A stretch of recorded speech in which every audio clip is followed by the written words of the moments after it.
Guys welcome back to our YouTube channel Kirik Kadda. ನಾನು ನಿಮ್ಮ ವೆಂಕಿ. ಇವತ್ತು RCB ಫೈನಲ್ಲು. ಇನ್ನು ಒಂದೇ ಹೆಜ್ಜೆ ಇರೋದು ಎರಡನೇ ಟ್ರೋಫಿ ಎತ್ತಕ್ಕೆ. ಆಪೋಸಿಟ್ ಇರೋದು ಬಲಿಷ್ಠವಾದ GT ತಂಡ. RCB ಈಸಿ ಅಂತೂ ಇರಲ್ಲ. ಅದು ಏನಕ್ಕೆ ಅಂತ ಅಂದ್ರೆ ಆಚೆಗಡೆ ಆದ್ರೆ GTನ ನಾವು ಈಸಿಯಾಗಿ ಹೊಡ್ಸೋಲ್ಸ್ಬಿಟ್ಟಿದೀವಿ ಕ್ವಾಲಿಫೈಯರ್ ರೌಂಡ್ನಲ್ಲಿ. ಆದರೆ ಇದೇ GT ತಂಡ ಅವ್ರ ಹೋಮ್ ಗ್ರೌಂಡಲ್ಲಿ ಅಹಮದಾಬಾದಲ್ಲಿ ಆದರೆ ಸ್ಟ್ರಾಂಗ್ ಆಗಿ ಬಲಿಷ್ಠವಾಗಿ ಕಾಣಿಸುತ್ತೆ. ಈ ಸೋಲ್ಸೋದಷ್ಟು ಬೌಲಿಂಗ್ ಇರೋಂಥ ಲೆಂತ್ ಹಾಕುವಂಥ ರಬಾಡ ಇರೋದು. ಅವರಂತೂ ಪರ್ಪಲ್ ಕ್ಯಾಪ್ ಅಲ್ಲಿ ಟಾಪಲ್ಲಿ ಕೂತಿದ್ದಾರೆ. ಭುವನೇಶ್ವರ್ನ ಹಿಂದೆ ಹಾಕಿ ಇನ್ನು ನಮ್ಮ ಕಡೆ ಅವ್ರಿಗೆ ಕೌಂಟ್ರ್ ಕೊಡೋಕ್ಕೆ ಬ್ಯಾಟಿಂಗಲ್ಲಿ ನೋಡ್ಕೊಂಡು ಆಡಿ ಅಂದರೆ ನಮಗೆ ಹೆವಿ ಟೈಮ್ ಸಿಕ್ಕಿದೆ. ಅವ್ರ ಮೇಲೆ ಮ್ಯಾಚ್ ಆದಾಗಿಂದ ಹೆಚ್ಚು ಕಮ್ಮಿ ಒಂದು ವಾರದ ಟೈಮ್ ಸಿಕ್ಕಿದೆ.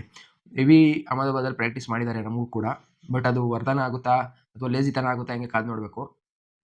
ಇನ್ನು GT ಲಾಸ್ಟ್ ಮ್ಯಾಚ್ ಅವರು ರಾಜಸ್ಥಾನ ಸೋಲಿಸಿ ಒಳ್ಳೆ ರನ್ನಲ್ಲೇ ಚೆನ್ನಾಗಿ ಚೇಸ್ ಮಾಡೇ ಬಂದಿದ್ದಾರೆ. ಅವ್ರಿಗೆ ಕಾನ್ಫಿಡೆನ್ಸ್ ಟಾಪ್ ಆಗಿ ಇದೆ. ಇನ್ನು ನಮ್ಮ ಕಡೆ ನೋಡಿದ್ರೆ ಏನೋ ಬದಲಾವಣೆ ಬೇಕಂತ ಏನು ಬದಲಾವಣೆ ಮಾಡಲ್ಲ. ಲಾಸ್ಟ್ ಮ್ಯಾಚಲ್ಲೂ ಕೂಡ ಸುರೇಶ್ ಶರ್ಮನ್ ಆಡಿಸಿರ್ಲಿಲ್ಲ. ಅದೇ ಲೆವೆನಲ್ಲೇ ಇಳಿತಾರೆ. ಸೇಮ್ ಲೆವೆನಲ್ಲೇ ಸಾಲ್ಟ್ನು ಆಡ್ಸೋದು ಡೂಟು ಆಡ್ಸಲ್ಲ. ವೆಂಕಟೇಶ್ವರನೇ ಓಪನಿಂಗ್ ಮಾಡಿಸ್ತಾರೆ. ರೊಮಾರೆ ಶಫರ್ಡ್ನೇ ಮಾಡಿಕೊತಾರೆ ಅಂತ. ಪ್ರಾಕ್ಟೀಸ್ ಕೂಡ ರೊಮಾರೆ ಶಫರ್ಡ್ ಹೆವಿ ಮಾಡ್ತಾ ಇರೋದು. ಸಾಲ್ಟ್ ಅಷ್ಟು ಕಾಣಿಸ್ಕೋತಿಲ್ಲ. ಇನ್ನು ಬೌಲಿಂಗಲ್ಲಿ ಜೇಕಬ್ ಡಫಿ ಇದ್ದೇ ಇರ್ತಾರೆ. ಇನ್ನೊಂದೇನು ಸ್ಟಾಟ್ಸ್ ಅಂದರೆ ಜೇಕಬ್ ಡಫಿ RCBಗೆ ಆಡಿರೋ 5 ಮ್ಯಾಚ್ ಗೆದ್ದಿದ್ವಿ. ಅವ್ರಲ್ಲ ಈ ಮ್ಯಾಚು ಆಡಿ ಚೆನ್ನಾಗಿ ಪರ್ಫಾರ್ಮೆನ್ಸ್ ಮಾಡಿದ್ರೆ ಯಾರು ಕಾರು ಗೆಲ್ದಂಗೆ. ಮತ್ತು ಇನ್ನೊಂದು ರೆಕಾರ್ಡು, ಹೇಸಲ್ವುಡ್ಡು ಆಡಿರೋ ಯಾವ ವೈಟ್ ಬಾಲ್ ಫೈನಲ್ಲು ಸೋತಿಲ್ಲ. ಅದು ನಮ್ಮ ಕಡೆ ಇದೆ. ಅವ್ರು ಹೋದ ಸೀಸನ್ ಕೂಡ RCB ಗೆಲ್ಸಿದ್ರು. ಈ ಸೀಸನ್ ಕೂಡ ಗೆಲ್ಸ್ತಾರೆ ಅಂತ. ಒಂದು ಈ ಸೀಸನಲ್ಲೇ ಅಷ್ಟು ಧಮಾಕ ಮಾಡೋಕೆ ಆಗಿಲ್ಲದೆ ಇರ್ಬೋದು. ಆದರೆ ಫೈನಲಲ್ಲಿ ಬಂದೇ ಬರ್ತಾರೆ ಅಂತ ಜೆನ್ಯೂನ್ ಪ್ಲೇಯರು. ಲಾಸ್ಟ್ ಮ್ಯಾಚ್ ಅವ್ರ ಅಗ್ರೆಷನ್ ಕೂಡ ನೋಡಿದ್ವಿ. ಅವರು ಬಿಟ್ಕೊಡೋ ಮಾತಿಲ್ಲ ಅನ್ನೋ ರೀತಿಯಲ್ಲಿ ಆಡ್ತಿದ್ದಾರೆ. ಇನ್ನು ಫೈನಲ್ ಮ್ಯಾಚ್ಗಳಂತ ಬಂದಾಗ ವಿರಾಟ್ ಕೊಹ್ಲಿ ಅವರಂತೂ ಮೇನಾಗಿ ಬಂದೇ ಬರ್ತಾರೆ.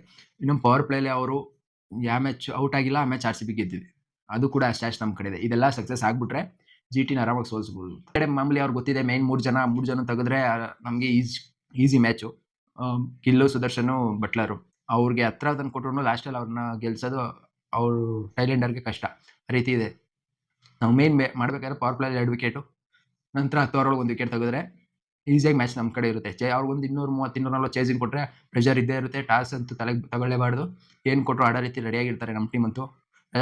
ಪಿಚ್ ಕೊಡ್ತಾ ಇರೋದು ಯಾವುದು ಅಂತಂದರೆ ಪಿಚ್ ನಂಬರ್ 6. ಅದು ಕೂಡ GT ಮೇಲೆ RCB ಸೋತಿರೋ ಪಿಚ್ಚೆ. ಇದು GTಗೆ ಎಲ್ಲೋ ಒಂಥರ ಹೋಮ್ ಗ್ರೌಂಡ್ ಆಗ್ಬಿಟ್ಟು ಫೈನಲ್ ಅದೇ ಮಾಡಿಬಿಟ್ಟು IPL ರೂಲ್ಸ್ ಪ್ರಕಾರ ಬೆಂಗಳೂರಲ್ಲಿ ನಡಿಬೇಕಿತ್ತು ಮ್ಯಾಚು. ಅದು ಏನಾರ ಅದು ಕಾರಣ ಕೊಟ್ಟವ್ರು ಮತ್ತೆ ಅಹಮದಾಬಾದ್ ಶಿಫ್ಟ್ ಮಾಡಿದ್ರು. ಅದು ಬೇರೆ ವಿಷಯ. ಆದರೆ ಇಲ್ಲೇನಾರು ಆಗಿದ್ರೆ ಮಳೆ ಬಂದು ಮ್ಯಾಚ್ ನಡಿದಂಗೆ ರೋದನೆ ಆಗ್ಬಿಟ್ಟಿರೋದು. ಹೋಗಿದೆ ಒಳ್ಳೇದಾಯ್ತು ಅಂತ ಅನಿಸುತ್ತೆ. ಗೆದ್ಮೇಲೆ ಏನಾಗುತ್ತೋ ಅವಾಗ ಹೇಳ್ಬೇಕು ರೀಸನ್. ಈಗಲೇ ಹೇಳಿದ್ರೆ ತಪ್ಪ. ಬೆಂಗಳೂರಲ್ಲಿ ಎಲ್ಲ ಸೆಲೆಬ್ರೇಷನ್ ಬ್ಯಾನ್ ಮಾಡಿದ್ದಾರೆ ಪೊಲೀಸ್ನವರು. ಯಾರು ರೋಡ್ಗಳಿಲ್ಲ, ಸೆಲೆಬ್ರೇಷನ್ ಮಾಡೋಂಗಿಲ್ಲ, ದೊಡ್ಡ ಸ್ಕ್ರೀನ್ ಆಚೆ ಕಡೆ ರೋಡಲ್ಲಿ ನೋಡೋಂಗಿಲ್ಲ, ಮಾಲ್ ಸ್ಕ್ರೀನಿಂಗ್ ಮಾಡೋಂಗಿಲ್ಲ ಅಂತ ದೊಡ್ಡ ರೂಲ್ಸ್ ಹಾಕಿದ್ದಾರೆ. ನೋಡೋಣ ಗೆದ್ಮೇಲೆ ಅದೆಲ್ಲ ಮಾತು. ಗೆಲ್ಲಕ್ಕೆ ಮುಂಚೆ ಬೆಲೆ ಯಾಕೆ. ಗೆಲ್ಲೋದಂತೂ ಸುಲಭ ಇರಲ್ಲ. GT ಮೇಲೆ ನಮ್ಮ ಸೇಮ್ ಪ್ಲೇಯಿಂಗ್ ಇರುತ್ತೆ. ಕ್ಯಾಪ್ಟನ್ ಕೂಡ ಹೇಳಿದ್ದಾರೆ ಪಿಚ್ ಮೇಲೆ ಸ್ವಲ್ಪ ಗ್ರಾಸ್ ಇತ್ತು, ಅದನ್ನು ಟ್ರಿಮ್ ಮಾಡಿದ್ದಾರೆ ಅಂತ. ಗ್ರಾಸ್ನ ಟ್ರಿಮ್ ಮಾಡಿದ್ರೆ ಒಳ್ಳೆ ರನ್ ಅಂತೂ ಬರುತ್ತೆ. 120, 130 ಅಂತೂ ಮಿನಿಮಮ್ ಬೇಕೇ ಬೇಕು. ಅಷ್ಟು ಈಸಿಯಾಗಿಲ್ಲದೆ GTನ ಆಡಿಸ್ಕೊಳಕ್ಕೆ ಆಗೋದೇ ಇಲ್ಲ. ನೋಡೋಣ ಗೈಸ್ ಏನಾಗುತ್ತೆ. ಏನಂತ ಸೆಕೆಂಡ್ ಟೈಮ್ ಗೆದ್ದು RCB ಚಾಂಪಿಯನ್ ಆಗ್ತಾರಾ ಅಥವಾ ಅವ್ರಿಗೆ ಹೋಮ್ ಗ್ರೌಂಡಲ್ಲಿ ಗೆದ್ದು ಮತ್ತೆ ಚಾಂಪಿಯನ್ ಆಗ್ತಾರಾ.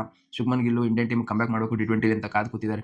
ಇದೇನೋ ಗೆದ್ದು ಮತ್ತೆ BCCI ಕದ ತರ್ತಾರ ಅಥವಾ ನಮ್ಮ ರಜತ್ ಪಟ್ಟಿದವ್ರು ಸೆಕೆಂಡ್ ಟೈಮ್ ಚಾಂಪಿಯನ್ ಆಗಿ ಇವ್ರು ಕದ ತರ್ತಾರೆ. ಹಿಂಗೆ ಕಾದು ನೋಡೋಣ ಯಾರು ಗೆಲ್ತಾರೆ ಏನಂತ. ಇವತ್ತು ನೈಟ್ ಗೊತ್ತಾಗುತ್ತೆ. ಮ್ಯಾಚ್ ಅಂತೂ ಥ್ರಿಲ್ಲರ್ ಆಗಿ ಎಡ್ಜಲ್ಲಿ ಕುತ್ಕೊಂಡು ನೋಡೋ ಥರ ಆದರೆ ಸಾಕು. 2 ಮ್ಯಾಚ್ ಕೂಡ ಒನ್ ಸೈಡೆಡ್ ಆಗಿ ಬೇಜಾರಾಗಿದೆ. ಫೈನಲ್ ಗೆಲ್ಲು ಸೋಲಿದ್ದಿದೆ. ಆದರೆ 2 ಸೀಟ್ ಥ್ರಿಲ್ಲರ್ ಥರ ಇದ್ದರೆ ನೋಡೋಕೆ ಮಚ್ಚ. IPLಗೂ ಒಂದು ಹ್ಯಾಪಿ ಎಂಡಿಂಗ್ ಸಿಗುತ್ತೆ. ಅದರ್ವೈಸ್ ಸ್ಯಾಡಾಗಿ ಎಂಡ್ ಆಗುತ್ತೆ. ನೋಡೋಣ ಏನಾಗುತ್ತೆ ಏನಂತ ಗೈಸ್. ಮತ್ತೆ ಸಿಗೋಣ ಗೆದ್ದು ಸೋಲು ಆದಮೇಲೆ ಏನಾಗುತ್ತೆ ಏನಂತ ಕಾದು ನೋಡೋಣ ಗೈಸ್. ನಿಮ್ಗೆ ಏನಿಸ್ತದೆ ಕಮೆಂಟ್ ಮಾಡಿ. ಯಾರು ಬಲಿಷ್ಠವಾಗಿದ್ದಾರೆ, ಯಾರು ಹೆಂಗೆ ಅಂತ, ಯಾರು ಗೆಲ್ಬೋದು, ಯಾರು ಸೋಲ್ಬೋದು ಅಂತ. ಇನ್ನೇನು ಡಿಸ್ಕಷನ್ ಮಾಡೋದೇನಿಲ್ಲ. ಅಲ್ಲಿ ಈಸಿ ಇರೋದು ಸುರೇಶ್ ಶರ್ಮಾ ಇರಲ್ಲ, ಮತ್ತು ಅದೇ ಲೆವೆನಲ್ಲೇ ಆಡ್ತಾರೆ RCB. ಹೊಡಿಬೇಡ ಆಟದಲ್ಲಿ ಪೇಸರ್ 4 ಜನ ಹಾಕ್ಕೊಂಡು ಗೆಲ್ಬೋದು ಅಂತ ನಮ್ಮ ಅನಿಸಿಕೆ. ಗೆಲ್ತಾರ ಸೋಲ್ತಾರ ಕಮೆಂಟ್ ಮಾಡಿ.